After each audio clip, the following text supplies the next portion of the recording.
السلام علیکم، میرا نام منیرہ سوزر ہے۔ طلوع اسلام کی بند ٹو بند تشریح میں کر چکی ہوں، اور میں آپ کو حصہ الف اور حصہ دویم میں آپ کو مل چکی ہوگی انشاءاللہ، اور آپ ضرور اس سے فائدہ اٹھائیں گے۔ اب میں نے آپ سے وعدہ کیا تھا کہ میں اس کا پورا اوور آل خلاصہ، کیونکہ بچوں کو ہر طرح سے سمجھ میں آتی ہے، تو ہم نظم طلوع اسلام کا فکری پس منظر اور اس کی فنی اور فکری خصوصیات میں آپ کو بتاؤں گی۔ میں نے آپ کو بتایا تھا کہ اقبال نے اپنی مشہور نظم وہ 31 مارچ 1923 کو انجمن حمایت اسلام کے سالانہ جلسے میں پڑھی تھی۔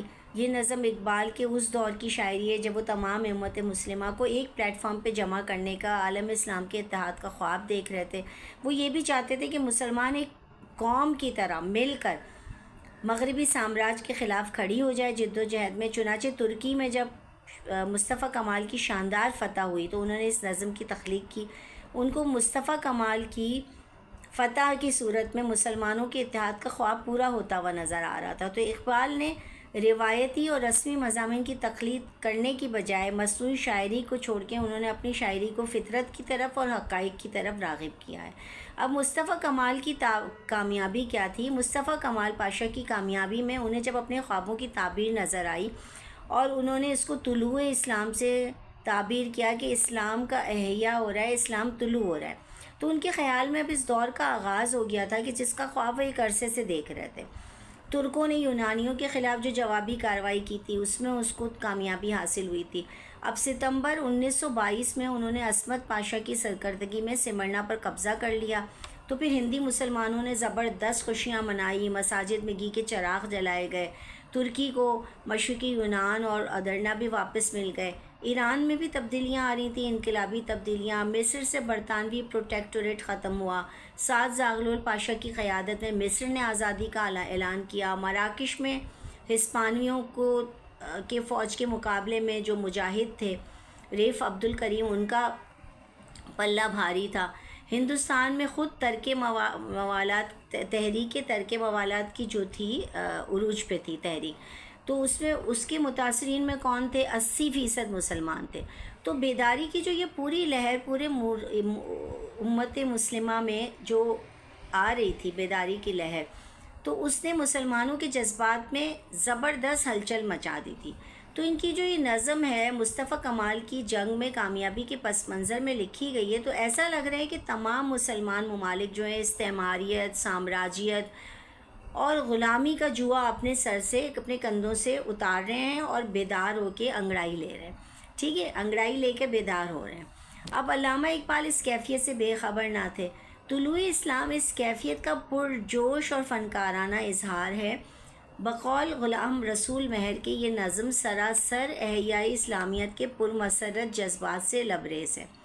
اب میں نظم کا تجزیہ بتاتی ہوں کہ جب ان کو یہ سب پتہ چلا کہ کس طرح سے ہے، تو اب انہوں نے کہا کہ ایک عالمگیر جو حکومت ہے نا، دیکھیں قائم کرنا بہت مشکل ہوتا ہے۔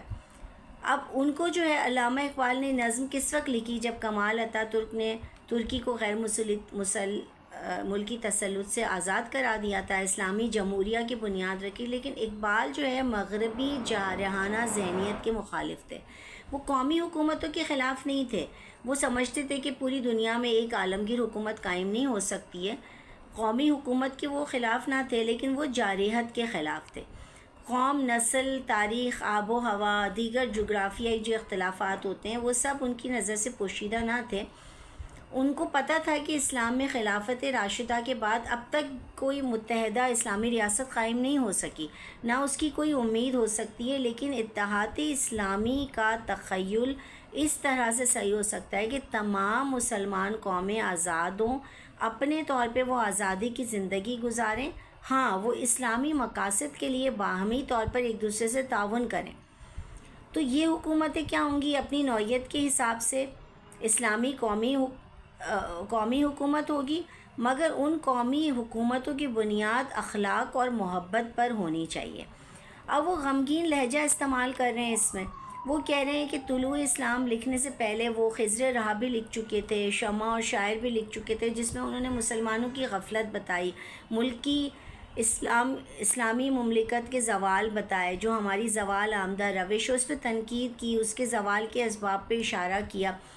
تو مذکورہ دونوں نظموں میں جو ہے نا، شمع اور شاعر خضر راہ میں ان کا کیا ہوتا ہے، ان کا لہجہ غمگین ہو جاتا ہے.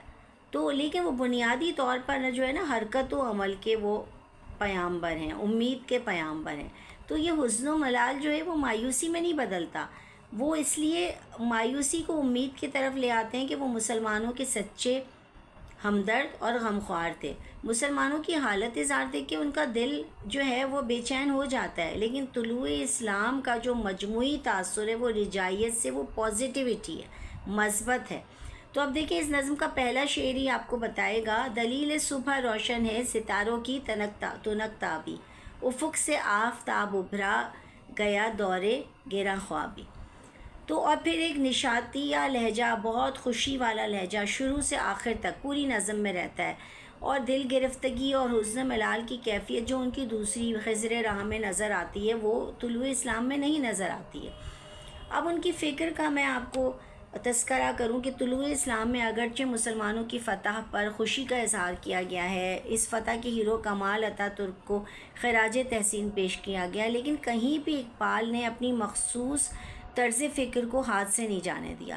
ایسا نہیں لگتا کہ وہ جذبات سے بے قابو ہو کر، خوشی سے بے قابو ہو کر جذبات میں بہہ گئے ہیں. نہ انہوں نے جس کی وہ تعریف کر رہے ہیں بے جا تعریف کی ہے، ان کی شاعرانہ مبالغہ وہ کر سکتے تھے، وہ بہت زیادہ تعریف کر سکتے تھے، لیکن انہوں نے پوری نظم میں کہیں بھی رسمی قصیدہ گوئی نہیں کی.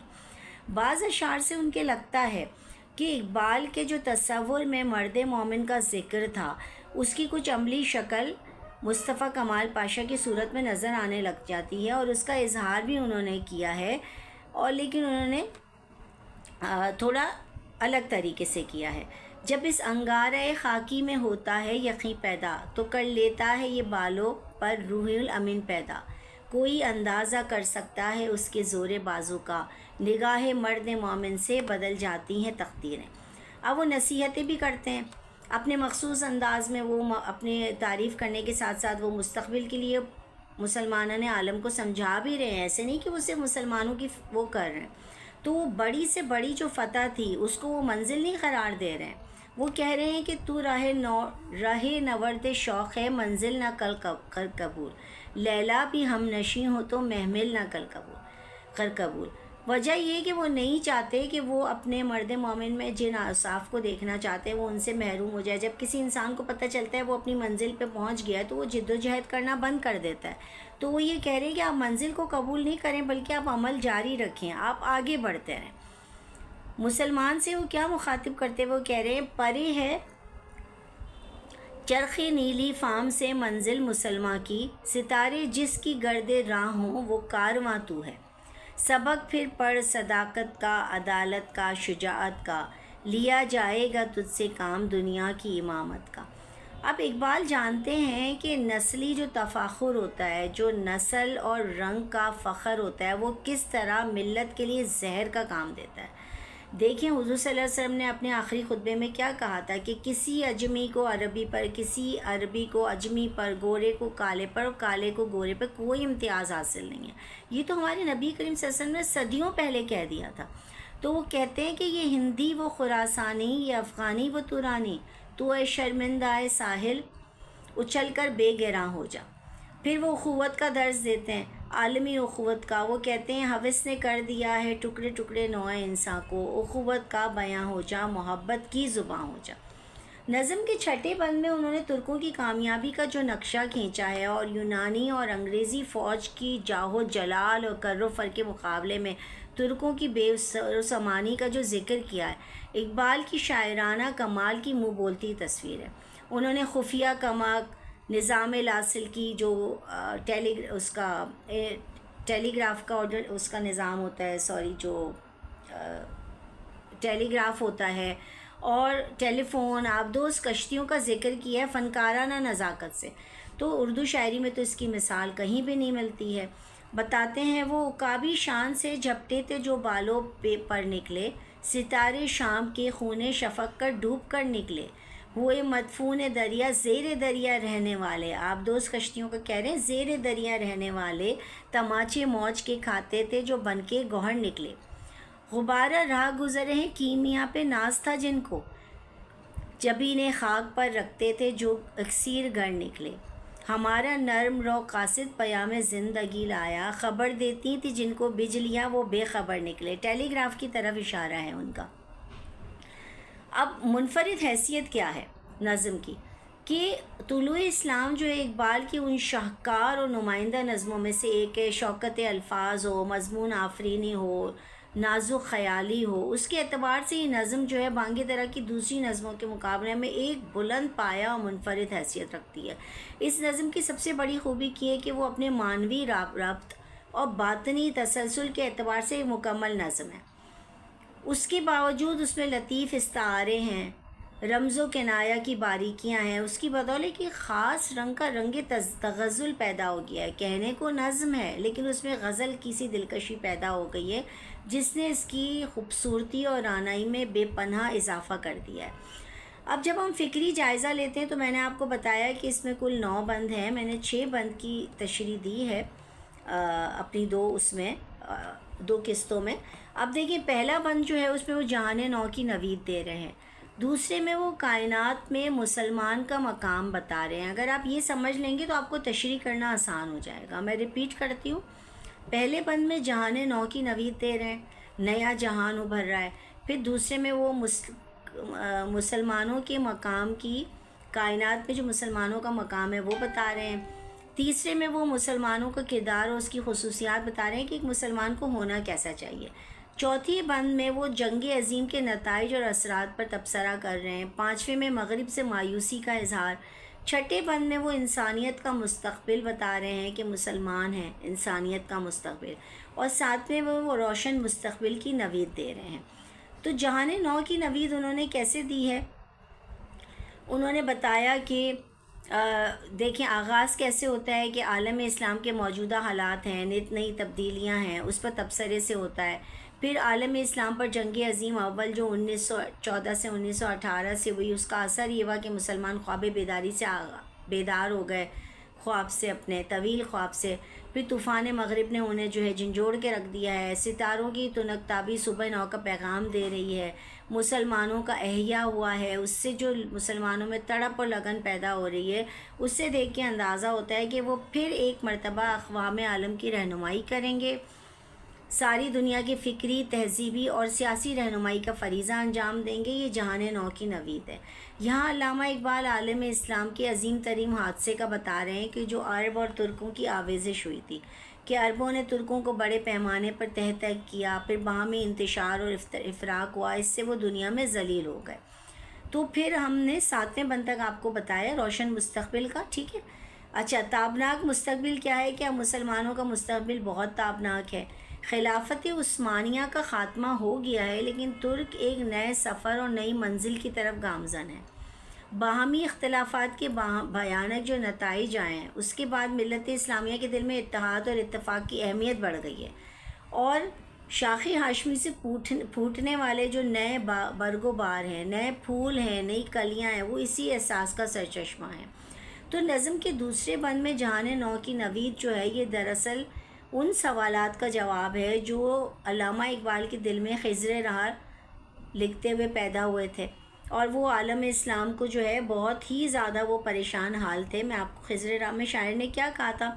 لے گئی تسلیس کے فرزند میراث خلیل، خشت بنیاد کلیسا بن گئی خاک حجاز، ہو گئی رسوا زمانے میں کلاہ لالا رنگ، جو سراپا نازتے ہیں آج مجبور نیاز۔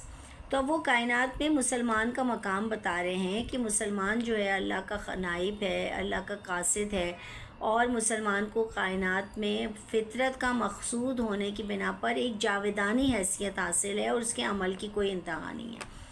تیسرا یہ کہ اللہ تعالیٰ نے اسے نیابت الہی کے بلند درجے پہ فائز کیا ہے، تو اس کا یہ کام ہے کہ وہ کائنات میں بڑھ کر کام کرے۔